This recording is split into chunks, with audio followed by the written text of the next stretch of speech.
Thank you, and it's a pleasure to be here today. It's always interesting. Matt and I spoke earlier because the traditional model, I think, would be that from the Home Office point of view, I would say everything is bad and we shouldn't be doing anything, and then Matt will argue the case of why tech is brilliant. But actually, I think we're probably in a much more joined up place actually as a government than we have been for some time. I come from a point of view that 3 days into my current job as Minister for Security, having had a few days of briefings and visiting various places that look after our national security.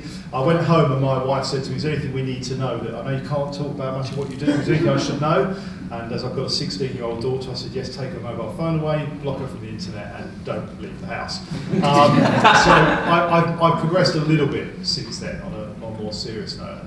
I actually do come from the point of view that tech has changed the way we live. It's changed in lots of ways. It's changed in mainly positive ways. We see pressures from tech in a whole range of areas. Obviously, I have an interest in security. It challenges our high streets as well. But it does that because we as consumers are using it more and more and in a wider and wider varieties of ways to make our lives easier, more joined up, more interesting, more exciting, and have bigger access to information and global connections than we've ever had before. It's making the world smaller, which I personally think in the long run is a very good thing. So I'm actually a very big fan of tech. I'm not saying that just because I like to have the newest, latest gadget I can find, but because I do think tech really does in a positive way affect our lives. The way I look at this actually came a really poor analogy out of a conversation again I had with Matt the other day, which is there are sides of tech that we've got to be aware of, and we've got to make sure we are properly regulating. I'll touch on that in a moment, and I will give my full Home Office kind of cautionary tale. But my ultimate line comes to the point of view that I like cars. And in 2006, I had a really quite bad car accident, and I was very, very lucky to walk away from it. But as a result of cars being inherently dangerous because of how some people use them, we don't ban cars. The government's job is to make sure we keep our roads safe, that we put regulation rules in place, that we stay as safe as possible, and that we actually have a structure that the cars have regulation about they have to be as safe as they can possibly be for us to use. We can't regulate to stop every bad driver every single day, much as I'm sure we would all like to ensure nobody's ever bad in a car. What we do is try and create an environment where the car is safe and is a hugely important and useful tool for us. Actually, I see tech in a very similar way. There are going to be people who will use tech to their advantage in a way that is disadvantageous, not just to the state, but to us as individuals.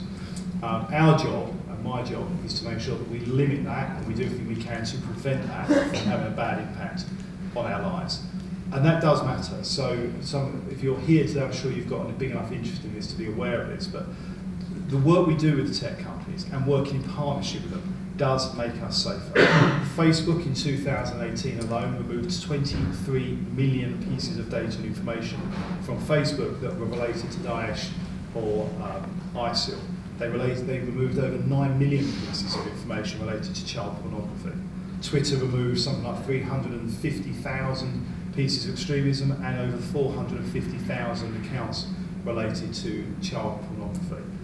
That is us working with tech companies, and they want to. Obviously, it's right for them to want to make sure they are limiting that kind of access and how the internet is used. And do not be under any misapprehension. Bad people are using the internet and tech every single day to their advantage and therefore to our disadvantage. One of the biggest challenges that we have is how we deal with changing crime in a tech world. Now, whether that's cybercrime in a classic sense, whether it's fraud on the internet, which we obviously have a role, we as individuals and consumers can play a part in how we deal with simple things like proper passwords, or if it's through to some of the things that none of us want to ever know exists on the dark web in terms of extremism and pornography. And the one area where I am a bit critical at the moment of tech, and we need to work better with the companies, and I think companies need to work better with us, is things like Facebook's current plan to have full encryption. Encryption is important. It's very important for certain platforms in terms of our own security and your financial security when you're working online. But the kind of encryption that Facebook is talking about in the future, if we don't get that right, Facebook don't revise what they're currently looking at, I fear, is actually a recipe to create an environment that is perfect for paedophiles and extremists to do harm to people in this country. And we need to ensure that we don't do that, because effectively what they're talking about doing with that kind of encryption is moving the dark web onto Facebook. And that's something that is not in anyone's interest, and we need to stop that. There are criminals now in prison because the government was able to Because that encryption wasn't there, they weren't able to hide behind that encryption. They were able to put people away and keep us safe from those kind of individuals, both our children and our wider community.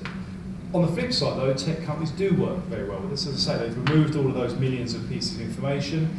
They also work with the Met Police now around some AI work.